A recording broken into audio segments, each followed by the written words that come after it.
উনি যখন ইন্টারভিউ দেন, স্যার খুব ক্যাজুয়ালি ইন্টারভিউ দেন, কোনো কোনো কথা বলেন মনে হতে পারে উনি সারাটা দুনিয়া ভেজে খাওয়া মানুষ, বুঝছেন। উনার ডেপথ অফ আন্ডারস্ট্যান্ডিং আনবিলিভেবল। একটা কথা বলবে করবে, উনি সবার সাথে কথা বলে, উনি 4 জন 5 জন 7 জনের সাথে কথা বলে ডিসিশন নেয়। আর সরকারের মধ্যে কে কোন দলের কি প্রভাব আছে ভাই, আপনার আমি শুধু একটা কথা বলি না, কিন্তু সরকারের যা কিছু হচ্ছে সব কি ওনার সব ওনার, যেমন শেখ হাসিনা যেভাবে একেবারে ওসি পর্যন্ত পৌঁছে যেতেন, সেটা আমরা চাই না, কামনাও করি না, সেটা আমরা কামনা করি, কিন্তু মেজর ডিসিশন সব কি উনি অবহিত, ওয়াকিবহাল? এটা প্রথম দিকে অবহিত না থাকলে পরে থাকেন, যেমন ধরেন আপনার মানে হয়ে যাওয়ার পরে সিদ্ধান্ত হয়ে যাওয়ার পরে হয়তো জানেন, কারণ উনি তো শেখ হাসিনা না, উনি তো খালেদা জিয়া না, উনি আমাদের এই দলের সাথে যাদের কাজ করছেন উনি জীবনে প্রথম দেখেছেন। সেই কারণে আমার প্রশ্ন যে আপনাদের উপদেষ্টা পরিষদে যারা আছেন বা সরকার পরিচালনা যারা এখন লিডিং রোলে আছেন, তারা আসলে বেসিক্যালি কোন ফোর্সটা ডমিনেটিং? যেহেতু এখানে বিভিন্ন ফোর্স আছে, এখানে এক্সট্রিমিস্ট আছে, এখানে right wings, centre right, centre left. আপনি প্রশ্নটা এমন ভাবে করেছেন, যেমন ধরেন 4টা পক্ষ আছে, হ্যাঁ, এখন ধরেন আমি একটা পক্ষে, এখন প্রশ্নটা যদি আপনি আমাকে করেন, তা আমি তো বাকিদেরকে সাবজেক্টিভ ভাবে ইভ্যালুয়েট করব, ফলে আমার ইভ্যালুয়েশন সত্যি হবে না। আমি শুধু আপনাকে একটা কথা বলি, এখান থেকে বুঝে নেন। আমাদের বাঙালি সোসাইটিতে দেখা গেছে এক ভাই জামাতপন্থী, এক ভাই আওয়ামী লীগপন্থী, এক ভাই বিএনপিপন্থী, কোনো স্বার্থের জন্য না, কিন্তু সত্যি সত্যি। যেমন আমি আপনাকে ফ্র্যাঙ্কলি বলি যে আমার এক ভাই আওয়ামী লীগপন্থী, আমি প্রচণ্ডভাবে অ্যান্টি আওয়ামী লীগ। আবার আমার এক ভাই আছে, আমি কাজিনদের মধ্যে বলছি, বেশ ইসলামিক লাইনে ঝোঁক আছে। তো একটা সরকারের মধ্যেও তো এরকম থাকা স্বাভাবিক। আওয়ামী লীগপন্থী কেউ নাই, কিন্তু ধরেন কারো একটু জামাতের রাজনীতির প্রতি মায়া থাকতে পারে, কারো বিএনপি রাজনীতির প্রতি একটু মায়া থাকতে পারে, কারো বামদের প্রতি বেশি মায়া থাকতে পারে। এখন আমি তো সাবজেক্টিভভাবে, আমি তো এগুলি অবজেক্টিভলি পরিমাপ করা যায় না, কিন্তু অ্যাজ এ হোল যখন আমরা একসাথে বসি বা স্যারের বাসায় কয়েকজন মিলে বসি, আমরা চেষ্টা করি যে, খুব চেষ্টা করি যখন ডিসকাশনের পর্যায়ে যায়, কোনো রকম পার্সিয়ালিটি যেন না হয়। তার মনে কি আছে জানি না, কিন্তু আলোচনার মাধ্যমে আমরা ডিসিশন নিলাম, আপনি বলছেন আলোচনার মাধ্যমে ডিসিশন নিলাম যে আমরা জামাতের পক্ষে একটা সিদ্ধান্ত নিব, বিএনপির পক্ষে। Never it happened. ওকে, আপনি যেহেতু বলছেন আপনারা কোনো পার্সিয়ালিটি করছেন না, বাট নতুন যে রাজনৈতিক দলটি গঠিত হয়েছে, অনেকেই মনে করেন যে এর সঙ্গে সরকারের প্রত্যক্ষ বা পরোক্ষ বা সরকারের একটা বড় গোষ্ঠীর বা একটা প্রভাবশালী অংশের বেশ ভালো সম্পর্ক আছে। সো মানুষ কিভাবে মনে করে? তাহলে আমি আমাকে দিয়ে বলি আপনাকে, আমার সাথে তো বিএনপির বহু নেতার খুব ভালো সম্পর্ক। না, সেটা থাকতেই পারে, হ্যাঁ থাকতে পারে, সেটা থাকা আর এক ধরনের রাজনৈতিক সম্পর্ক থাকা, রাজনৈতিক সম্পর্ক মুহূর্তে আশীর্বাদ, ব্লেসিংস, গাইডেন্স, বা আমি আজকে না হয় ভবিষ্যতে এই দলটা করব, আমি পেছন থেকে দলটা গঠনের প্রক্রিয়ায় আছি, আমি আপনাকে অ্যাডভাইজারের রোলে আছি। আমি আপনাকে অন রেকর্ড গ্যারান্টি দিয়ে বলছি আপনাকে যে আমার যদি ব্লান্ডার না হয়ে থাকে, আমাদের উপদেষ্টা পরিষদের কেউ ছাত্রদের রাজনৈতিক দলের সাথে যুক্ত হবে না, কেউ না। যদি হয় তাহলে আমার সারা জীবনের জাজমেন্ট আমি মনে করব। কেউ যদি না হয় তাহলে আমি আপনাকে বলি, এই ছাত্র সংগঠন, আমি একটু জিল্লুর বলি, এই রাজনৈতিক সংগঠন করবার সময় তারা একটা সার্ভে করেছে, এবং সেই সার্ভে করবার সময় তাদের ফেসবুক পোস্ট থেকে, মানে তারা ফেসবুকে পোস্ট দিয়েছে এই সার্ভে ফর্মটা, এবং যারা দিয়েছেন তাদের মধ্যে এখনো উপদেষ্টা পরিষদের সদস্য আছেন।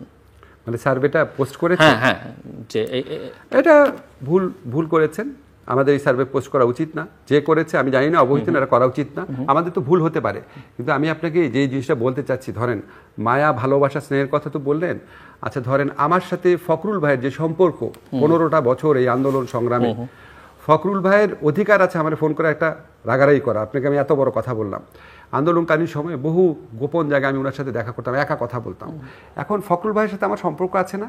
এখন এই ছাত্রগুলা জীবন বিপন্ন করে এইরকম একটা মুক্তির স্বাদ আমাদের দিয়েছে, তার প্রতি আমার ভালোবাসা থাকবে না?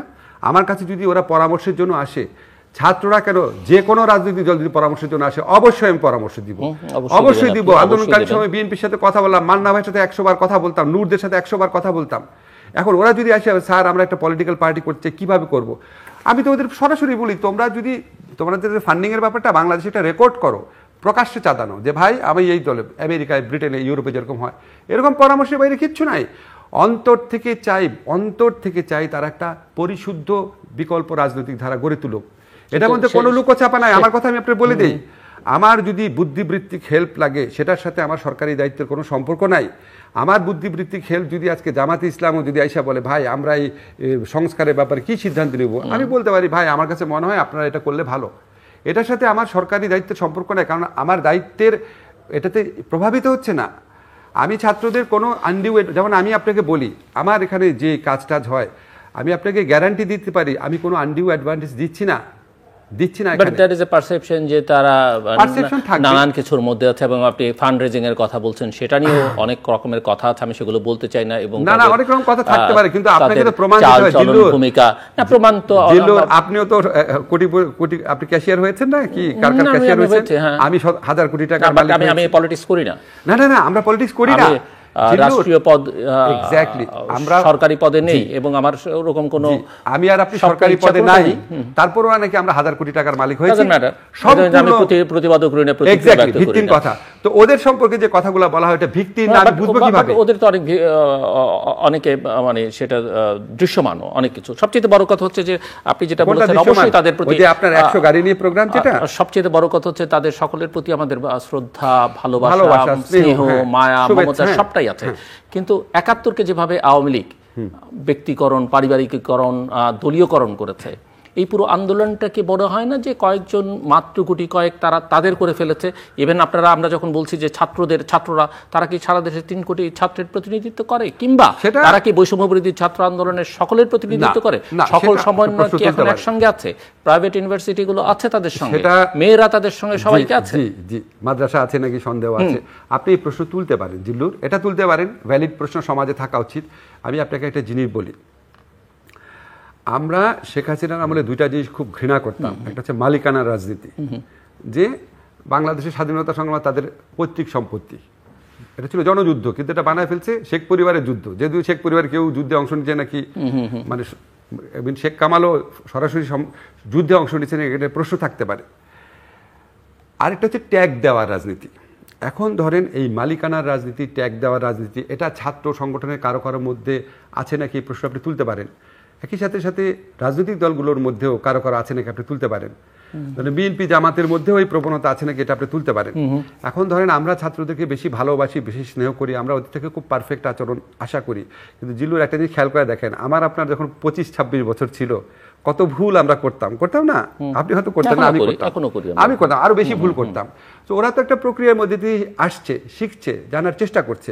আজকে আপনি দেখেন সার্জিস যে 100টা গাড়ি নিয়ে মিছিল প্রোগ্রামটা করেছে, তাসনিম যারা প্রশ্ন তুলেছে ফেসবুক এটা নিয়ে, সার্জিস তুমি ব্যাখ্যা করো, এই চর্চা কি আমাদের প্রচলিত রাজনৈতিক দলে ছিল জিল্লুর? ছিল না তো। আমাদের অনেক এক্সপেকটেশন, অনেক ভালোবাসা দেখে আমরা খুব কষ্ট পাই, প্রশ্ন করি। কিন্তু আপনি পজিটিভ জিনিসটাও দেখেন, হাসনাত যে এই কথাটা বলেছে আর্মি চিফের সাথে মিটিং নিয়ে, তাদের দলের ভিতরে 3টা মানুষ সেটা প্রতিবাদ করেছে। এই চর্চাটাও কি আমাদের মধ্যে ছিল? তো আমরা একটু সময় দেই, দেখি না তারা ভুল করতে করতে হোঁচট খেতে খেতে শিখে নাকি। তবে আপনার সাথে আমি একটা একমত, এই যে আপনার মালিকানা রাজনীতি শুরু, কোনো লেখকেরও দেখবেন মানে এমনভাবে লিখে, মানে আমি গণ অভ্যুত্থানে যতগুলা লেখাটেখা পড়লাম, ইনক্লুডিং আসিফ মাহমুদের বই, ঢাকা বিশ্ববিদ্যালয়ের শিক্ষকরা, জাহাঙ্গীরনগরের বিশ্ববিদ্যালয়ের শিক্ষকরা, বিভিন্ন বিশ্ববিদ্যালয়ের শিক্ষকরা যে অসীম রোল রেখেছিল, যেভাবে রাস্তায় আমরা দরবারের দিন আমরা রাস্তায় থেকেছি রীতিমতো, উল্লেখও নাই। কিন্তু এটা কি সে ডেলিভারেটলি করেছে? সে তার চোখ দিয়ে যেটুকু দেখছি সেটা করছে, কারণ আমাদের সাথে তাদের ইন্টারেকশন ছিল না। ফলে কোনটা ডেলিভারেট না সেটা আমরা জানি না। কিন্তু আমি মনে করি জেনারেলি জিল্লুর এইসব মালিকানার রাজনীতি আর ট্যাগ দেওয়ার রাজনীতি, এটার থেকে যদি আমরা বেরোতে না পারি, তার মানে হচ্ছে আমরা শেখ হাসিনার বর্ষতা এখন স্বীকার করি। শেখ হাসিনারে আপনি বিদায় করেন নাই, আপনি যদি শেখ হাসিনার আদর্শ মালিকানার রাজনীতি, ট্যাগ দেওয়ার রাজনীতি, এটা যদি আপনি আপনার ভিতরে ধারণ করেন, তার মানে আপনি শেখ হাসিনার ভাব শিষ্য। এটা বুঝতে হবে সবাই। আমরা একটু আপনার সঙ্গে এই আলোচনাটা আসলে রমজানের বাইরে অন্য সময় করতে পারলে ভালো হতো, আপনার বেশি সময় পেতাম, সময় খুবই সীমিত আর হাতে বেশি সময় নেই। আমি আরেকটা প্রশ্ন আপনাকে করতে চাই যে দেশটাকে আসলে কোথায় আপনারা নিয়ে যাচ্ছেন? এই প্রশ্ন এই কারণে উঠছে যে দেশে ভাবাদর্শের দিক থেকে, ন্যারেটিভস বা বয়ানের দিক থেকে একটা ভিন্ন ধারায় নিয়ে যাবার চেষ্টা করা হচ্ছে, এবং সেখানের দায় কিছুটা সরকার, নতুন দল বা তাদের পেছনে যারা আছে তাদের বয়ানগুলো যারা সারা পৃথিবীব্যাপী প্রচার করছে, এইরকম একটা মানে এক ধরনের উগ্রবাদ, এক ধরনের এক্সট্রিমিজম, যেভাবেই বলি না কেন, এটার একটা উৎপত্তি বা চর্চা এখন হচ্ছে।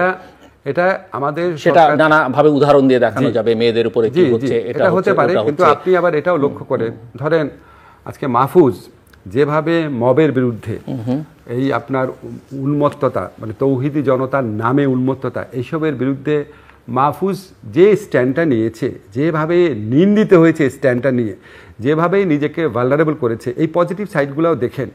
এবং আমরা যখন মাত্রা ছাড়া পর্যায়গুলি চলে গেছে, সরকারের পক্ষ থেকে যে বিভিন্ন ব্যবস্থা নেওয়া হয়েছে সেটাও দেখেন। ঠিক আছে, আমি নাম বলতেছি না, কিছু পত্রিকাতে বা কিছু পলিটিক্যাল পার্টির অফিসে বা কিছু সরকারের পক্ষ থেকে যে প্রতিরোধের চেষ্টা করা হয়েছে, এমনটা আমি একটা হাটগুটায় বসে আছি।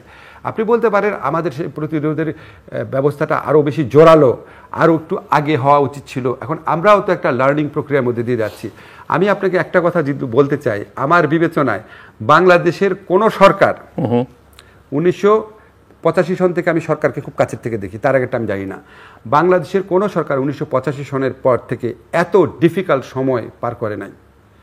ফলে আমাদের তো ভুল হবে। আমি মাঝে মাঝে বলি কি, আমরা একটা ঝঞ্ঝা বিক্ষুব্ধ সাগরের মধ্যে দিয়ে আমরা একটা দুর্বল জাহাজে করে পাড়ি দিচ্ছি, জাহাজটা এদিক ঘুরে এদিক ঘুরে। কিন্তু জাহাজটাকে সঠিক রাখার জন্য জাহাজের যে ক্যাপ্টেন আছেন আমাদের ডক্টর মোহাম্মদ ইউনূস, উনি প্রাণান্তকর চেষ্টা করেন, উনি এই বয়সে যেই পরিশ্রম করেন। আপনি এটা যদি খেয়াল করেন জিল্লুর, বাংলাদেশের গায়ে যদি মৌলবাদ বা উগ্রবাদের তকমা লাগে, সবচেয়ে বেশি রেপুটেশন ক্ষতি কার হবে? ওনার হবে, ডক্টর ইউনূসের হবে। আপনি কি মনে করেন দেশও ক্ষতিগ্রস্ত হবে? কিন্তু দেশ তো হবে, আমি বলি ইন্ডিভিজুয়ালি। আপনি কি মনে করেন এটা উনি বুঝে না? আর এই তকমা লাগলে আমাদের অনেকের ক্ষতি হবে না? কারণ আমরা তো এইরকম তকমার পক্ষে কোনোদিন কথা বলি নাই। আমরা দুঃশাসনের বিরুদ্ধে, ফ্যাসিজমের বিরুদ্ধে কথা বলেছি, কিন্তু আমরা তো উগ্রবাদ পক্ষে কথা বলি না। তো আমাদের একটা সময়, সামনের বছর এরকম সময় হয়তো দেখা যাবে আমি আপনার কাছে আসতেছি আসিফ নজরুল হিসাবে। আসিফ নজরুল হিসাবেই তো আসার কথা, এটাই তো আমার পরিচয়, এটা তো সামান্য দিনের পরিচয়, উপদেষ্টা হিসাবে এটা দায়িত্ব পালন করা। আমি সারাক্ষণ ফিল করি আমি Dhaka university teacher, Asif Nazrul civil সোসাইটির মেম্বার। আমার তো আপনার সামনে এসে দাঁড়াইতে হবে, মুখ দেখাইতে হবে। হয়তো কেন, মানে কতদিন ক্ষমতায় থাকতে চান আপনারা? আমি ব্যক্তিগতভাবে আপনি যদি বলেন যত তাড়াতাড়ি চলে যেতে পারি ভালো। আর আমাদের যেটা আছে, আমাদের তো একটা টাইম লাইনও দেওয়া আছে, ডিসেম্বর থেকে জুন। কিন্তু আপনি আবার মাঝখানে খেয়াল করেন এর মধ্যে রোজা আছে, বন্যা আছে। তো হয়তো একটা চেষ্টা থাকবে সামনের বছর রোজা বন্যা এগুলির আগে ইলেকশন করার চেষ্টাই থাকবে। আমার ব্যক্তিগত বিশ্বাস, সেন্সিবলি দেখলে এটাই হওয়ার কথা। এবং আপনি একটা দিয়েছে, আমাদের আসিফ মাহমুদ কিন্তু একটা স্ট্যাটাস দিয়েছে, খুব স্ট্রংলি সে বলেছে, কিন্তু আপনি খেয়াল করেছেন যে ডিসেম্বর থেকে ফেব্রুয়ারির মাঝামাঝির মধ্যে ইলেকশন হবে, ও খুব বেশ জোর দিয়ে বলেছে। এখন আমাদের এই ধারণা, আমাদের কিন্তু সিদ্ধান্ত হয়নি, আপনাকে ক্লিয়ার করি। এই কথা বলার অধিকারই আমার নাই কবে ইলেকশন হবে, কারণ এটা উপদেষ্টা পরিষদের মিটিংয়ে আলোচিত হবে। বাট আমরা হয় না, আপনি একটা ফ্যামিলির মধ্যে থাকলে ভাইবটা ধরতে পারেন। তো আসিফ ওই ভাইবটা ধরতে পেরে যে কথাটা বলেছে, আমারও মাঝে মাঝে তাই মনে হয় যে ডিসেম্বর থেকে ফেব্রুয়ারি মাঝামাঝি সময়ের মধ্যে খুব সম্ভব। বাট আবার আসিফ আগে বলছেন যে স্থানীয় সরকার নির্বাচন আগে হতে হবে, সেটাও তিনি বলছেন উপদেষ্টা। এখন আমি আপনাকে বলি, এটা আমার মনে হয় ভাই, আবার তারাই বলছেন, এই ছাত্রদের এই একটা অংশ বলছেন যে শেখ হাসিনার বিচার, ফাঁসি এগুলোর আগে নির্বাচন হবে না। আপনি তো আইনমন্ত্রী, বিচারিক এগুলি পলিটিক্যাল রেটোরিক থাকে, পলিটিক্যাল ক্যাপিটাল থাকে, পলিটিক্যাল স্ট্র্যাটেজি থাকে, অনেক কিছু থাকে। আমি আপনাকে যে বলি, আমি একটু ক্লিয়ার করে নিই। আমি যে বললাম ফেব্রুয়ারি মাঝামাঝি মধ্যে ইলেকশন হতে পারে, এটা বিভিন্ন ভাইব দেখে আমার ধারণা হয়েছে। I am nobody to specify the date, আমি নোবডি। এটা স্যার যেটা বলেছে এটাই অফিসিয়ালি ডিসেম্বর থেকে জুনের মধ্যে উপদেষ্টা কাউন্সিলের মিটিংয়ে স্যারের নেতৃত্বে ডিসিশন হবে। কোনো ডিসিশন হয় নাই, কোনো আলোচনা হয়নি এটা নিয়ে। স্যার যে টাইম লাইনটা দিয়েছে সেটাই আমরা বিশ্বাস করি। এখন আমাদের বিভিন্ন জনের বিভিন্ন ভাইব দেখে ধারণা হয় এরকম। তো আমার কাছে মনে হয় যে মানে এই সময়কার ক্ষমতা, এটা কোনো ক্ষমতা না, এটা হচ্ছে দায়িত্ব, সম্পূর্ণভাবে দায়িত্ব। আমি আপনাকে প্রোগ্রাম শুরু হওয়ার আগে একটা কথা বলেছিলাম না, আই মিন ইট। এই সরকারে যদি আমাকে উইথ হাইন্ডসাইট আপনি যদি বলেন, আমি টাইম লাইনে করে ফিরে গিয়ে আমি গত বছর জুলাই মাসে আপনি আমাকে জিজ্ঞেস করলে যে ঠিক এরকম একটা জীবন হবে আপনার, আপনি কি সরকারে থাকতে চাবেন? অবশ্যই চাবো না, অবশ্যই চাবো না। 3 বার বললাম অবশ্যই চাবো না। যদি সময়ের টাইম লাইনে করে আমি জুলাইতে ফেরত যেতে পারতাম। আমি একটা লাইনে আপনাকে বলি, জুলাইয়ের আগে আমার যে জীবন ছিল শেখ হাসিনার ফ্যাসিস্ট আমলেই খালি মানুষের কাছে সমালোচনা করতাম, দোষ ধরতাম, আর মানুষ পাগলের মতো আমাকে ভালোবাসতো। আমি বোধহয় বাংলাদেশের সবচেয়ে লাভড মানুষদের একজন ছিলাম না জিল্লুর? আর এখন সারা দিন কাজ করি, শুক্রবার শনিবার রাত 2টা পর্যন্ত কাজ করতে হয় মাঝে মাঝে। এখন কাজের চাপ একটু কমেছে। সারা দিন কাজ করি আর সারা দিন মানুষের কাছে বকা খাই, এটা কেন হয়েছে, ওটা কেন হয়েছে, এটা কেন হয়েছে। So which life I am enjoying more? হ্যাঁ, শেখ হাসিনার আমলে মনের মধ্যে শান্তি ছিল না, যে একটা ফ্যাসিস্টের দাস হয়ে আছি। এখন মনের শান্তিটা আছে, অন্তত ফ্যাসিস্টের দাস নাই, সেদিক দিয়ে ভালো আছি। But apart from this thing, সমস্ত দিক থেকেই আমাদের খুব মানে আনন্দে থাকার এবং এই জীবনটা আরো অনেক দীর্ঘায়িত হোক এটা ভাবার কোনো কারণ নাই। সো আমরা একেবারে শেষ পর্যন্ত জাস্ট মানে অন্তত আমার কথা আপনাকে আমি বলতেছি, সবার কথা বলার অধিকার আমার না। আই ডু আন্ডারস্ট্যান্ড 30 সেকেন্ড বা 60 সেকেন্ডস যদি আপনি বলেন যে কোন পরিচয়ে আপনি কি মনে করছেন, কোন পরিচয় আসলে শেষ পর্যন্ত বিদায় নিতে হবে সরকার থেকে, বা সরকারি দায়িত্ব শেষ করবেন শেষ পর্যন্ত আপনি, আপনার সহকর্মীরা, ইনক্লুডিং প্রফেসর মোহাম্মদ ইউনূস? আমাদের শেষ পর্যন্ত সময়ের বিচারে আমাদেরকে মানুষ ভালোবাসবে, মানুষ আমাদের প্রতি সহানুভূতিশীল হবে। আপনি যদি ছোট্ট করে একটা কথা বলি, দেখেন আমাদের সাফল্যগুলো মানুষ দেখে না। আজকে আমাদের আর্থিক খাতে যে শৃঙ্খলা ফিরে আসছে, মুদ্রাস্ফীতি যেভাবে কন্টেইন করা গেছে, এই একটা রোজা যেভাবে বিদ্যুৎ দ্রব্যমূলক করা গেছে, এখন বিপ্লবোত্তর বা গণ অভ্যুত্থান পরবর্তী পরিস্থিতিতে মানুষের আকাশচুম্বী আকাঙ্ক্ষা থাকে। কিন্তু মানুষ যখন আমরা 5 বছর 10 বছর পরে যখন বিচার করবে, আমার ধারণা মানুষ আমাদের প্রতি এত খুশি থাকবে না।